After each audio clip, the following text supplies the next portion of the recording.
tardes a todos. Quiero decirles que estoy complacida en compartir con ustedes nuestro trabajo realizado al interior del programa interdisciplinario de la Universidad de Buenos Aires sobre marginaciones sociales, PIUBA+. Y particularmente compartir la tarea del Observatorio de Marginaciones Sociales que funciona al interior de dicho programa. Este programa fue creado en el año 2007 y tenía como objetivo producir conocimiento para hacer incidencia en la ejecución y el monitoreo de las políticas públicas. En este sentido, desde el programa se le daban centralidad a dos aspectos. Por un lado, el análisis desde una perspectiva interdisciplinaria y por el otro lado, potenciar la capacidad de transferencia que puede hacerse desde la Universidad de Buenos Aires. Bueno, en aquel momento, en el año 2007, yo me desempeñaba ahí en la Secretaría de Ciencia y Técnica de la Universidad de Buenos Aires y fui creadora de estos programas, así como en aquel momento se crearon otros tantos programas interdisciplinarios vinculados a diferentes temas. Bueno, se han realizado en estos años una gran cantidad de acciones. Específicamente, yo me voy a referir al Observatorio sobre Marginaciones Sociales. Este observatorio se creó en el año 2016 y se propuso como un dispositivo para monitorear las políticas públicas en los ejes prioritarios que tenía el PIUBA+ desde la creación. Es decir, trabajo, pobreza, hábitat, vivienda, protección social y violencias, desde la perspectiva de género y derechos humanos. Durante los años previos a la puesta en marcha de este observatorio, se apuntó a la generación y articulación de información disponible sobre marginaciones sociales en sectores seleccionados, con el fin de construir una línea de base que opere como diagnóstico y permita el aporte de insumos a los efectores de política pública, en cumplimiento con el compromiso y la obligación que la Universidad de Buenos Aires ha asumido con las sociedades de su estatuto universitario. Dicho compromiso supone la producción de datos y el conocimiento, y esto que permita hacer un contrapunto a la observación que se produce desde el Estado o desde organismos internacionales. Así, el PIUBA+ fue concebido con la premisa de producción de conocimiento instrumentalmente útil para transferir a la política pública y eventualmente incidir en el diseño, la ejecución y la evaluación de políticas y programas sociales. El Observatorio de Marginaciones Sociales asumió algunos de los ejes prioritarios del PIUBA+ en su formulación original, pero reconfiguró la dinámica del monitoreo de las políticas públicas en dispositivos de análisis que permitieron visualizar a través de la evaluación de políticas públicas los mecanismos de producción y reproducción de marginaciones sociales a través de la instrumentación de mirar al Estado como productor de acciones y de omisiones que generan vulneraciones de derechos. Las marginaciones sociales son resultantes de políticas públicas que por acción o por omisión producen efectos que abortan desarrollos potenciales, generando también violencias. El concepto de marginaciones sociales incluye la desigualdad como aspecto central, pero incorpora la dimensión de producción y reproducción. En tal sentido, el análisis de las marginaciones sociales requiere de un enfoque multidimensional que problematice la comprensión del fenómeno complejo y que no fragmente la realidad en componentes estancos. Es a partir de esta caracterización que se propuso la construcción de un sistema de indicadores para monitorear las marginaciones sociales. Este sistema asumió el nombre de CIMASOC, Sistema de Indicadores de Progreso Multidimensional de las Marginaciones Sociales. Y esto de haberle puesto Sistema de Indicadores de Progreso Multidimensional es porque el sistema se diseñó a partir de un conjunto de indicadores que procedían de sistemas de indicadores existentes a nivel internacional. El mecanismo de monitoreo del Protocolo de San Salvador, del año 2014, los Objetivos del Desarrollo Sustentable, los famosos ODS de la Agenda 2030 del 2016, el Consenso de Montevideo del año 2013 y el mecanismo de seguimiento de la Convención de Belém do Pará del año 2004. Los 4 sistemas se enmarcan en compromisos internacionales que tienen vinculación e incidencia sobre las marginaciones sociales. En los primeros 3, es decir, excepto el MESTEBI, digamos el de Belén do Pará, se trata de mecanismos de medición vinculados a derechos económicos, sociales y culturales, ADES, y en el último caso se enfoca específicamente en relación a violencias de género. La selección de estos indicadores, de estos sistemas como marco de referencia, se debe a que en todos los casos son mecanismos consolidados y en este sentido resultaron útiles para obviar los complejos procesos de construcción de indicadores nuevos y además facilitaron y propusieron como horizonte el tema de la posibilidad de dialogar e intercambiar con, digamos, con los que están trabajando, con los actores que están trabajando con los mismos indicadores. Nosotros, digamos, a los efectos de la construcción de nuestro CIMASOC, tomamos las dimensiones que son las que sigue el programa de marginaciones sociales desde el inicio. Las dimensiones de pobrezas, de violencias, de educación, de trabajo y de salud. Los objetivos del sistema de indicadores han sido los de producir datos confiables y sistemáticos que permitan contrastar discursos dominantes y o información errónea sobre las marginaciones sociales. Facilitar el monitoreo sistemático desde la academia de las políticas públicas, ofreciendo datos, lecturas y o desagregaciones distintas a las oficiales.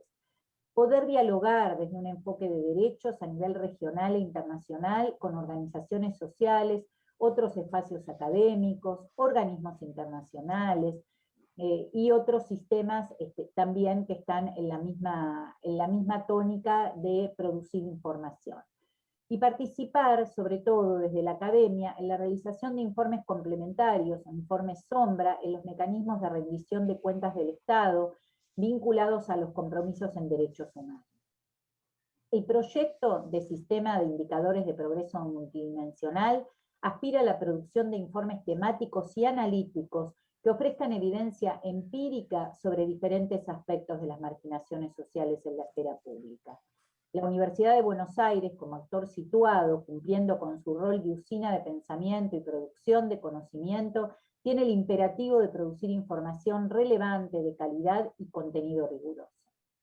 Pero para que esta pretensión sea posible, el CIMASOC se articula con el proyecto Big Data y Marginaciones Sociales, que propone como objetivo indagar e implementar metodologías para el estudio de las marginaciones sociales a partir de la aplicación de técnicas de investigación interdisciplinarias centradas en el análisis de grandes volúmenes de datos. CIMASOC y Big Data objetivan las acciones realizadas en el marco del Observatorio sobre Marginaciones Sociales del PIUAMAS. Por eso me van a suceder en el uso de la palabra la doctora Viviana Cotic, directora del proyecto de Big Data y Marginaciones Sociales, quien se explayará sobre cómo las metodologías del Big Data pueden contribuir al Observatorio de Marginaciones Sociales. Posteriormente, la doctora Natalia Devanti, integrante del proyecto de Marginaciones Sociales y artífice fundamental en el diseño del CIMASOC, nos va a mostrar el CIMASOC por dentro, haciendo un recorrido de los indicadores seleccionados, las decisiones adoptadas y las dimensiones resultantes. El CIMASOC condensa una serie de decisiones teóricas, metodológicas, instrumentales y técnicas. Finalmente, Martín Moreno nos mostrará el CIMASOC en acción a través del despliegue de algunos de los indicadores relevantes incluidos. Bueno, pasamos a escuchar a Viviana Cotic. Muchas gracias, Silvia. Ahí voy a presentar la pantalla. Bien. Como bien Silvia dijo, vamos a comentar lo que estamos haciendo desde el proyecto PIUAMAS, Big Data y Marginaciones Sociales.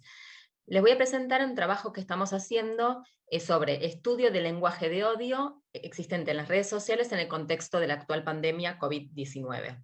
Este trabajo lo estamos haciendo un equipo interdisciplinario compuesto por profesionales de las ciencias de la computación, ciencias sociales, el derecho y la lingüística. Así que es un grupo amplio. El problema que identificamos es que el lenguaje de odio es muy frecuente en las redes sociales. Pensamos que en las epidemias, por ejemplo la de dengue, y en las pandemias, por ejemplo en la COVID-19, pueden exacerbar este lenguaje de odio. Y esto nos dio motivo a empezar a trabajar en estos temas. Nuestro objetivo fue construir recursos que nos permitan responder preguntas del ámbito social relacionadas con esto, con el lenguaje de odio, en tweets asociados a notas periodísticas. Entonces trabajamos en 3 ejes. Por un lado, en la construcción de un corpus, que es un conjunto de textos con anotaciones. Para hacer este corpus, tuvimos que revisar qué es el lenguaje de odio, redefinir qué es el lenguaje de odio, recolectar tweets en español de la variante rioplatense, y considerar no solo los tweets, sino textos, notas periodísticas asociadas a esos tweets. Este corpus nos sirve para construir clasificadores automáticos y para poder testear, probar esos clasificadores y compararlos con otros estudios. Construimos también un clasificador automático que estudia la existencia de discriminación, lo llamamos discriminación o lenguaje de odio, estamos hablando de lo mismo en este caso, hacia una persona o hacia un grupo protegido. Por ejemplo, que haga referencia a género, identidad sexual, nacionalidad, etc. Y también hacemos un análisis desde el punto de vista social de estos discursos. El contexto es que la investigación existente en lenguaje de odio no suele tener en cuenta el contexto, o sea, notas periodísticas asociadas a los tweets, por ejemplo. Eso es muy útil para captar la intención. No suele haber un enfoque interdisciplinario. Esto se suele estudiar o bien desde las ciencias sociales o bien desde las ciencias de la computación, pero trabajando en conjunto se puede obtener mucho más. Por ejemplo, desde las ciencias de la computación nos es difícil definir qué es un lenguaje de odio. Entonces, teniendo un enfoque interdisciplinario, esto nos ayuda mucho. Por otro lado, nosotros también podemos aportar con el conocimiento del manejo de grandes volúmenes de datos y de uso de técnicas de aprendizaje automático. Por otro lado, no existen, en general los principales datasets, los principales corpora, están en inglés. Hay alguno que otro en español, pero el que estamos construyendo es más específico para lo que queremos hacer. Entonces, ya conté un poco el problema de contexto y ahora voy a contar el corpus que armamos, el clasificador que armamos, el análisis que estamos haciendo y las conclusiones a las que llegamos. Para armar el corpus, lo que tenemos que hacer es seleccionar el conjunto de datos con el cual vamos a trabajar. Armamos un data statements, que ahora voy a contar qué es, y finalmente pensamos un esquemas y criterios de anotación y lo anotamos. Entonces, ¿cómo hicimos para seleccionar nuestro corpus? Nosotros lo que hicimos fue recorrer estos periódicos de aquí, que son periódicos de alcance nacional de la Argentina. Lo que hicimos fue recuperar tweets que hacen referencia a notas periodísticas de estos medios. Una vez que teníamos estos tweets, lo que hicimos fue recuperar los tweets, las notas periodísticas a las que hacen referencia, y los tweets en respuesta, lo que llamamos RP, Reply Tweets, a ese tweet original. Recuperamos todos estos datos. Y nos quedamos con aquellos que contenían, en donde la nota periodística contenía alguna de estas palabras que se ve por aquí. Por ejemplo, coronavirus, cuarentena, encierro. Esta es la cantidad de tweets, notas periodísticas y tweets en respuesta original que recuperamos. Mientras tanto ya tenemos bastantes más datos recuperados, pero no viene al caso. Ahora bien, una vez que teníamos estos datos, lo que quisimos es hacer algo que se llama declaraciones sobre los datos o data statements. Esto es una práctica bastante nueva, una práctica profesional, que fue propuesta para reducir el sesgo de los datos y tratar de que cuando se realizan algoritmos de aprendizaje automático, a partir de gran cantidad de volúmenes de datos, tratar de no reproducir los sesgos que pueden tener los datos y de que los resultados sean más éticos. Abajo está la referencia de eso para el que le interese. Entonces, como parte de los data statements que nosotros definimos, que nosotros hicimos, podemos decir que los tweets que recolectamos están en español, preferentemente de Argentina y rioplatense, y que están asociados a COVID-19. En realidad no podemos saber que sea rioplatense, ahora lo cuento. Están relacionados con diarios de alcance nacional y no regional, y que no tenemos información de ubicación de los autores de los tweets, con lo cual puede haber regionalismos, que obviamente no sean el rioplatense, puede ser de Córdoba, de distintos lugares del país o de habla hispana. El criterio de anotación que obtuvimos, que armamos, fue desarrollado por un equipo interdisciplinario, básicamente por el equipo del proyecto, y tenemos también una serie de puntos sobre los anotadores, pero el principal es que el lenguaje materno es el español. Bueno, luego hicimos el esquema y el criterio de anotación. Para eso, ¿qué hicimos? Armamos un documento, ese documento es un documento largo que cuenta con, por un lado, definiciones, criterios de anotación y ejemplos. Todo esto es para que los anotadores puedan anotar con un criterio lo más uniforme posible. Algunas de las definiciones que podemos destacar son que definimos lenguaje de odio como declaraciones de rechazo, enemistad u odio contra un individuo o un grupo, que lo llamamos objeto de odio. Acuérdense que esto también lo podemos llamar discriminación. No basta con que el discurso sea ofensivo contra este objeto de odio, sino que tiene que apelar a su condición, por ejemplo, de mujer, para ser considerado como tal. O sea, criticar a una mujer no es lenguaje de odio, pero si se la critica por ser mujer, ahí sí que lo es. ¿Y qué anotamos? Nosotros lo que diseñamos es una herramienta de anotación. En esa herramienta, mediante esa herramienta, al anotador se le muestra un tweet, que son de los tweets de respuesta a los tweets originales, y se muestra en contexto, se muestra también el artículo periodístico. Entonces el anotador anota si el tweet contiene lenguaje de odio, y de contenerlo tiene que indicar si llama a la acción violenta o no violenta, y hacia qué grupos o individuos está dirigido. Esos grupos son parte en subconjunto de la lista de motivos discriminatorios del INADI. Por ejemplo, pueden ser discriminación por género, por ser inmigrantes, por situación socioeconómica, ideología política, entre otros. Entre la anotación, esto lo paso rápidamente, pero básicamente podemos decir que tuvimos 6 anotadores, acá está la que tenían. Lo más importante diría que es español rioplatense, es el idioma que ellos hablan y que viven en Buenos Aires, entonces conocen el dialecto que hablamos acá. Todos los tweets fueron anotados 2 veces, y en el caso en que alguno de los anotadores detectó que era un tweet que hacía uso del lenguaje de odio, se lo anotó 3 veces. Para estimar cuán buena es la anotación, lo que se suele hacer es un cálculo de acuerdo entre anotadores. Eso lo hicimos, nos dio razonablemente bien, no lo muestro acá por cuestiones de tiempo.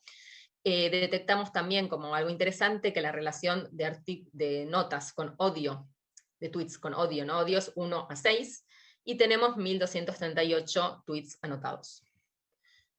Lo que armamos, parte de este trabajo es parte del trabajo de doctorado de uno de los integrantes de nuestro equipo, y él y su director estuvieron trabajando en el armado de un clasificador, en 2 clasificadores. Uno de ellos lo que hace es, dado un tweet, lo clasifica como discriminatorio o no discriminatorio, y otro clasificador automático, dado un comentario discriminatorio, determina qué característica ataca, si es género, xenofobia, etc. Estos clasificadores, ¿qué hacen? Aprenden a partir de los datos que anotamos, de los que anotaron los anotadores, aprenden a clasificar automáticamente y determinar si se satisfacen estas características. Y mismo con los datos anotados se testea cuán bien funciona.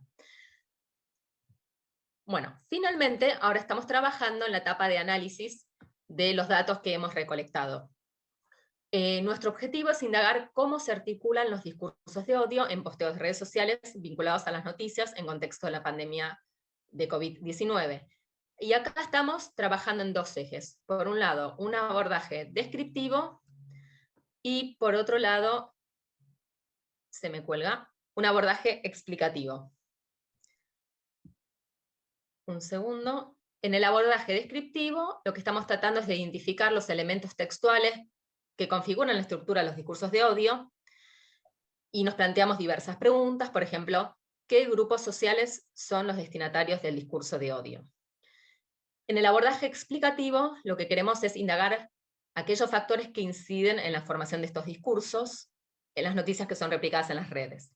También nos planteamos diversas preguntas, por ejemplo, ¿en qué medida los artículos periodísticos pueden inducir el surgimiento de estos discursos de odio? O si existe vínculo entre las personas que participan de los discursos de odio. Finalmente, para concluir, queremos resaltar lo interesante lo que nos resulta interesante del enfoque que estamos haciendo es principalmente la interdisciplina, que tiene sus muchas dificultades y sus muchas riquezas. Por un lado, las riquezas es que podemos trabajar entendiendo mucho más de lo que estamos hablando desde el punto de vista computacional y desde el punto de vista social, haciendo uso de las tecnologías que nos permiten extraer información a partir de los grandes volúmenes de datos. Las dificultades de la interdisciplina, por supuesto, son establecer un lenguaje en común, definir objetivos de interés en común, pero le aporta muchísima riqueza al trabajo, creemos. Y bueno, como resumen de lo que armamos y de la importancia de lo que armamos, es construir un corpus en español de la variante rioplatense con contexto. Esto es algo novedoso y nos sirve para entrenar y testear nuevos clasificadores y para comparar resultados con otros clasificadores. Estos son clasificadores que nos permiten determinar si el contenido de un tweet es o no discriminatorio y a qué grupo discrimina. Y finalmente, estamos trabajando en el análisis de datos. Muchas gracias, así que cedo la palabra al próximo ponente. Gracias, Vivi. Bueno, buenas tardes a todos y a todas. Voy a compartir también la pantalla. Ahora pasamos de nuevo y retomamos un poco lo que presentó Silvia hace un rato, que es el sistema de indicadores sobre marginaciones sociales. Bueno, yo me quiero detener en primer lugar a marcar que el CIMASOC es un marco conceptual para el monitoreo de las marginaciones sociales que se traduce en una herramienta visual, en una herramienta web en línea que disponemos para uso de todas y todos. Y quiero retomar algo que ya Silvia marcó, pero que se trata de un marco de monitoreo para poder hacer el seguimiento de las marginaciones sociales, que las concebimos incluyendo la desigualdad como su aspecto central, y que no la planteamos en el análisis como algo hecho, como un hecho o como algo estático, sino como una acción, como el resultante de las acciones por parte de las políticas públicas. Es decir, no estamos buscando analizar los marginales o marginados, sino la marginación como una acción u omisión, y eso nos lleva directamente al enfoque de derechos humanos. Y de ahí partimos para elegir estos sistemas de indicadores de referencia que ya Silvia presentó, y para los cuales, basados en instrumentos, estamos tomando también para la construcción conceptual y técnica del sistema, aquellas herramientas que ya están preparadas y diseñadas de los instrumentos internacionales y regionales de derechos humanos para monitorear nuestros derechos. Elegimos eso también en parte, y ahí me detengo un segundo, porque partimos y lo acentúo de ahora y sirve también para el cierre, que ya el principal problema que tenemos desde las ciencias sociales no es la ausencia de información y de datos, sino en muchas ocasiones la falta de uso de los mismos. Un poco hay un conjunto importante e interesante de indicadores, pero consideramos que tenemos que llevarlos a la práctica y hacer un uso más efectivo de los datos. Y en esto nos llama a la interdisciplina, un poco todo lo que acaba de presentar Viviana, y también a generar estrategias que nos permitan poner de forma agrupada y desde los ámbitos conceptuales que manejamos, en nuestro caso desde la Universidad de Buenos Aires, los datos y la información que existe en común y en mecanismos estandarizados.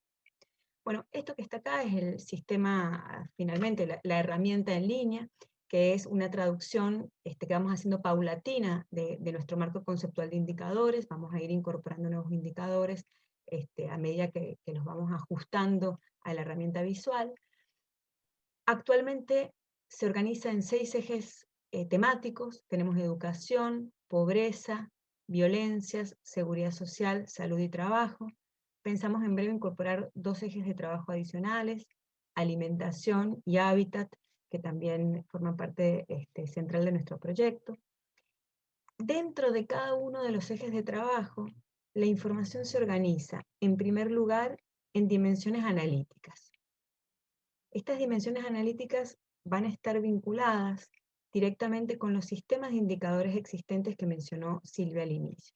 Por ejemplo, en este caso estamos entrando en el eje temático de violencias y podemos elegir diferentes dimensiones analíticas sobre las cuales organizamos nuestros indicadores. cuando en cada una de las dimensiones observamos cuáles son los sistemas de referencia con los cuales queremos interactuar. Y también ahí me detengo a algo que dijo Silvia, pero que nos es fundamental. Buscamos que el CIMASOC sea una herramienta que sirva como también estrategia de interlocución con los actores de los sistemas internacionales y regionales que están monitoreando y observando la producción de datos para poder garantizar efectivamente el cumplimiento y el acceso a los derechos. Para cada una de estas dimensiones, entonces, se organizan un conjunto de indicadores que permiten ir desplegando bueno, los datos y las aperturas. Creo que no puedo bajar con esta forma de ver la pantalla, voy a tener que dejar de compartir pantalla completa. Ahí está. Entonces, acá podemos ver los indicadores, y para cada indicador hemos seleccionado y definido distintas clases de aperturas. Estas aperturas, además, junto con los indicadores, buscan incorporar también una mirada transversal que esté focalizada y que permita traer información disponible sobre los distintos grupos en situación de desventaja estructural y que nos permita observar y monitorear desde el ámbito académico la situación que se despliega sobre estos colectivos, en particular niñas, niños y adolescentes, personas con discapacidad, migrantes, mujeres, grupo LGBTI, etc. Entonces, a partir de acá tenemos una mirada, vamos a poder monitorear los datos más recientes que se obtengan de las fuentes disponibles, y también y especialmente queremos ver la evolución y cómo se va modificando el cumplimiento efectivo o la ausencia de cada uno de los derechos. Bueno, otro aspecto que nos resulta interesante en nuestra definición conceptual del sistema es poder traer distintas fuentes de información y poder comparar y analizarlas de manera diferenciada cómo se produce la información. Por ejemplo, en este caso tenemos que para los homicidios dolosos disponemos de la fuente que da el Ministerio de Seguridad de la Nación de Argentina, pero también es interesante poder observar cómo se presenta la información y qué información presentan los expedientes judiciales. Esta doble entrada es lo que buscamos cuando colocamos de forma articulada y conjuntas distintos indicadores con su fuente. Bueno, también por supuesto hay documentos metodológicos, y el objetivo a mediano y largo plazo va a ser ir construyendo también reportes que van a estar accesibles desde este espacio, que permitan contextualizar y analizar de forma integral los indicadores, dando cuenta de las situaciones de las marginaciones sociales. La línea de base que hasta ahora tenemos en el proyecto es desde el 2015 o 2016 en función de la disponibilidad de las fuentes, y se irán incorporando, como ya dije, estrategias de monitoreo continuo y accesibles a la web en varias dimensiones. Por un lado, nuevos ejes temáticos, por otro lado, nuevos indicadores. También vamos a estar actualizando los datos. Hasta ahora estamos con los datos hasta el 2019 y esperamos en breve actualizar en 2020 para los que esté disponible, y también quisiéramos incorporar algunas nuevas estrategias visuales en término medio. Así que la herramienta va a estar disponible desde ahora en el foro CILAC, y también está disponible a través de la página web del Observatorio sobre Marginaciones Sociales. No me quiero extender más para darle uso de la palabra a Martín, que va a ponerlo en práctica un poco el CIMASOC, y lo dejamos disponible para todas y todos. Buenas tardes a todos y a todas.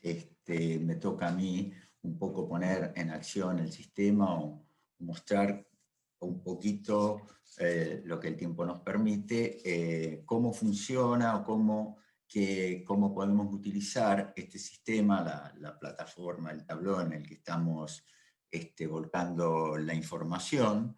Y yo voy a intentar o voy a mostrar también compartir pantalla para ir mostrando un poco cómo es la dinámica. Quería, antes de mostrar el sistema, digamos, en acción, la dinámica y lo que uno puede ver, un pequeñísimo análisis, quisiera remarcar algunas cuestiones que mis colegas fueron presentando, pero básicamente quisiera remarcar que esta plataforma visual, como decía Natalia, que permite de alguna manera visualizar de manera, diría, condensada, de manera sintética, todo el resultado de un trabajo, un largo trabajo, decimos que es de alguna manera la culminación o un hito importante porque supuso primero un trabajo conceptual bastante arduo por esta idea de la interdisciplinariedad que nos cuesta, digamos, practicarla más allá de los indicadores, pero que este largo camino que fue mostrando Silvia, el recorrido un poco histórico de los PIUA, es decir, el programa de investigaciones interdisciplinarias que la Universidad de Buenos Aires fue apoyando. Por otro lado, después el PIUA+, que es dentro de esta programación, quienes nos dedicamos a las marginaciones sociales, las desigualdades, las injusticias que el sistema social, el sistema económico conlleva. Y entonces hubo un trabajo digamos, arduo de intercambio, discusión, pero en el sentido positivo de la palabra, que nos permitió consensuar cuáles son aquellos indicadores, es decir, aquella información que refleja esa situación que la consideramos de necesaria superación. Y entonces pensamos que tener un sistema que condense la información, yo creo que la multiplicidad de información, de datos, las distintas fuentes, de alguna manera nos llevan a algo de la desinformación, porque básicamente con este observatorio y el sistema de indicadores, el CIMASOC, que construimos, el propósito es de, por un lado, permitir conocer la situación actual y la evolución de estas situaciones reflejadas en indicadores que seleccionamos porque consideramos que son los que mejor reflejan. Y por otro lado, es ofrecer un lugar identificable rápidamente para las organizaciones sociales, para los hacedores de política pública, en fin, para toda la sociedad. Entonces supuso esta definición conceptual, supuso la búsqueda de información en las distintas fuentes, después una sistematización homogénea y el volcado a la plataforma. Hecha esta introducción, quizás un poco larga, paso, por lo que pido disculpas, paso a compartir la pantalla.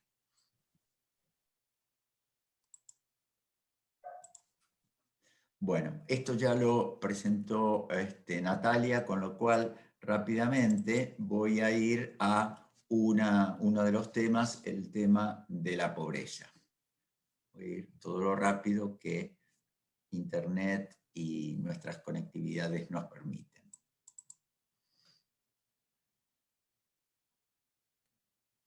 Bueno, ¿cómo podemos ver cómo es la pantalla y un poco lo que podemos hacer? Como ya Natalia dijo, acá tenemos el tema al que nos abocamos. Acá aparece la dimensión o, si ustedes quieren, más precisamente vamos a mirar lo que es la pobreza y la indigencia.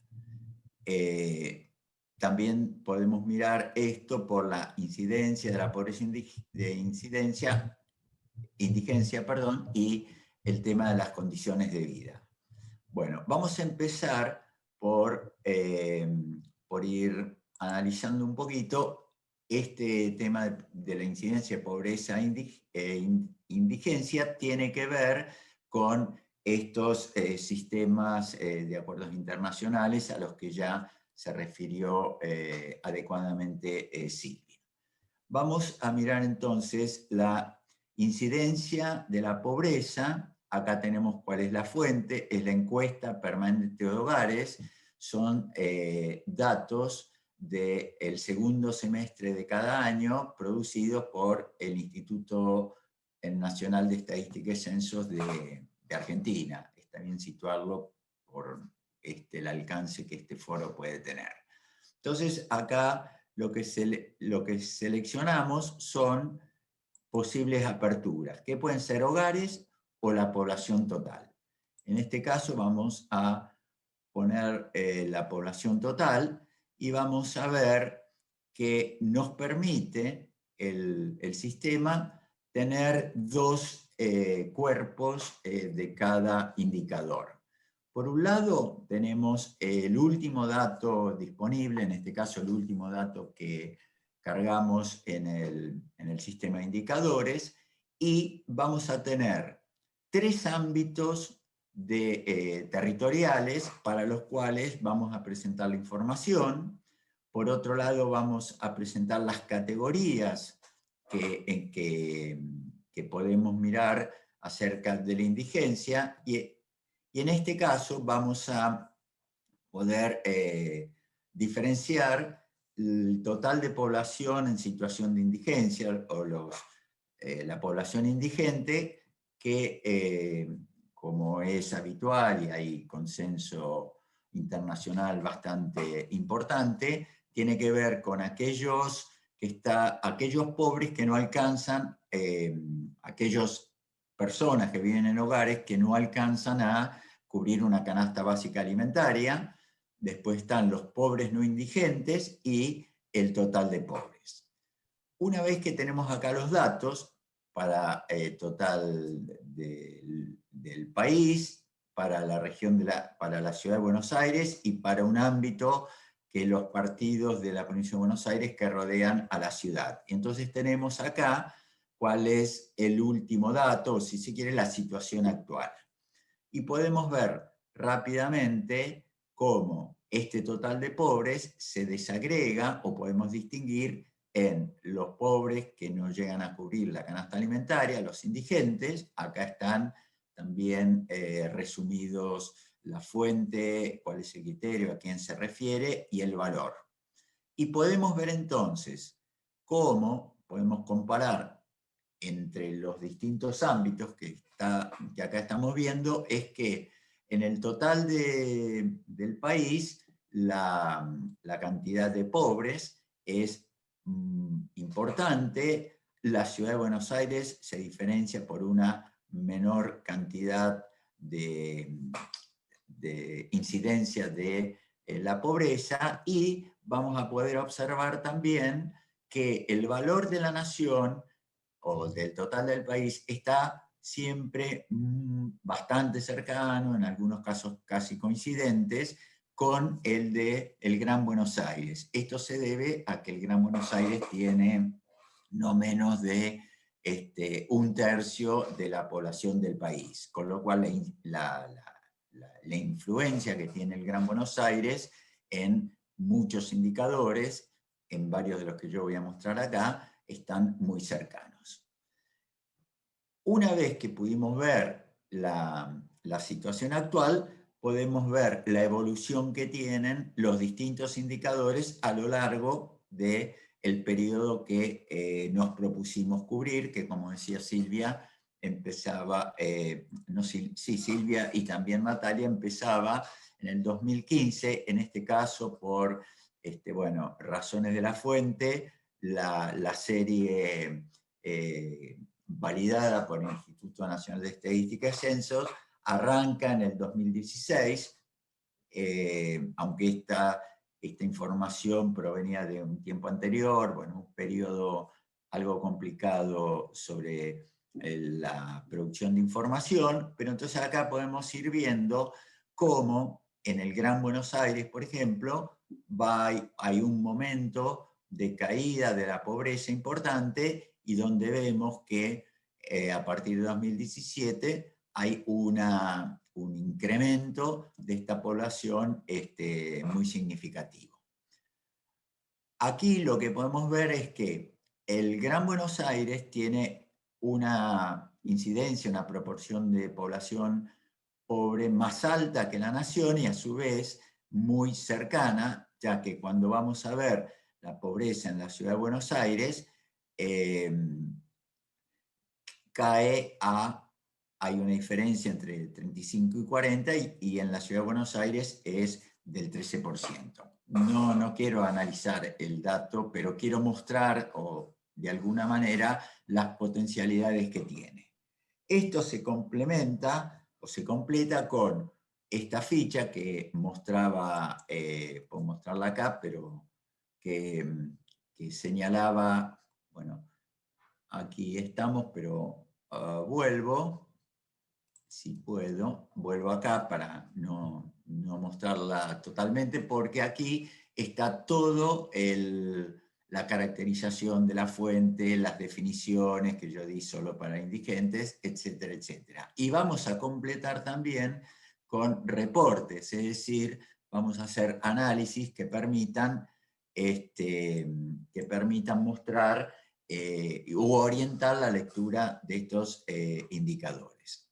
Paso a un otro indicador y voy a mostrar también donde aquí ya no vamos a mostrar la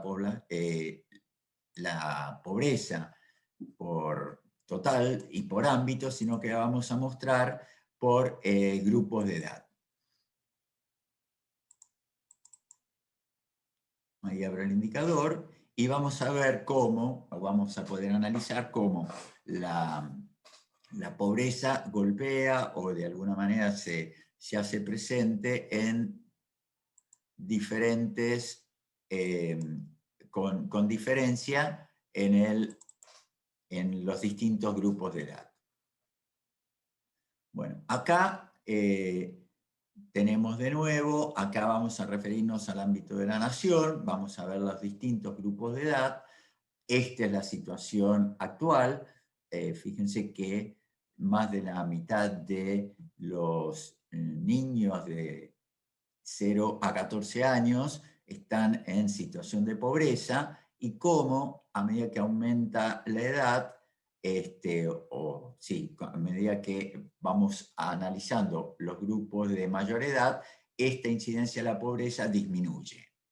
Vamos, por ejemplo, en el reporte podríamos mostrar esto, pero además señalar que esta, digamos, bajo nivel de pobreza, aunque en realidad no es bajo, quisiéramos que fuera muy cercano a cero, entre las personas mayores tiene que ver con una cobertura importante de el sistema de previsión social. Esto en el sistema, y después vamos a seguir articulando, cuando pasamos a la temática de seguridad social, vamos a ver cómo la población de 65 y más está incorporada al sistema jubilatorio en un gran porcentaje. Entonces, esto nos permite ver esta evolución y vemos también que el año 2017 muestra una baja y después una subida un alza muy importante en el último periodo.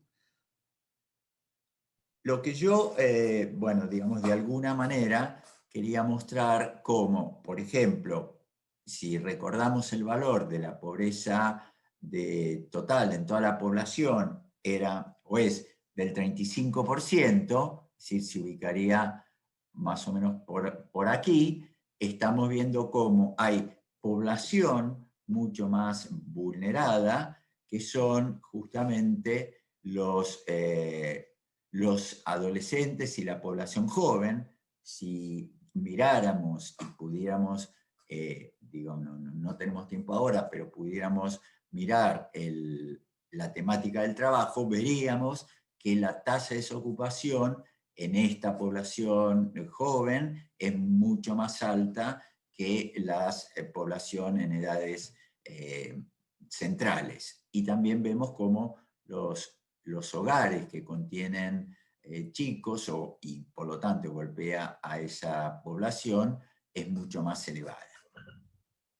Bueno, si no es que quiero cansarlos, pero podemos volver y podemos mirar en todo caso otro indicador que tiene que ver ahora con la temática de trabajo.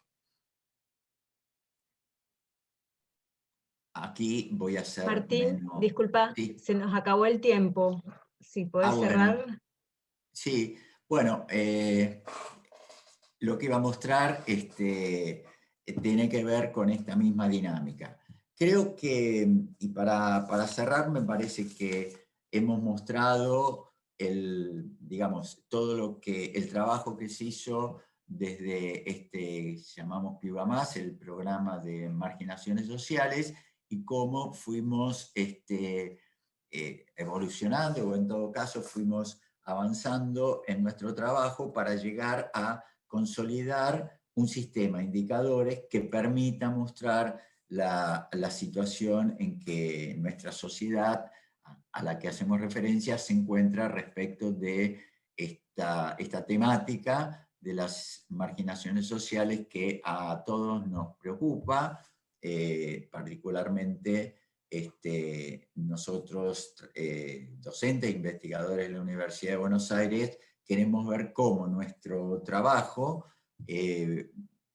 lo podemos poner un poco a disposición de, digamos, la sociedad en su conjunto, sea tanto los hacedores de políticas como las propias organizaciones sociales y comunitarias. Muchas gracias.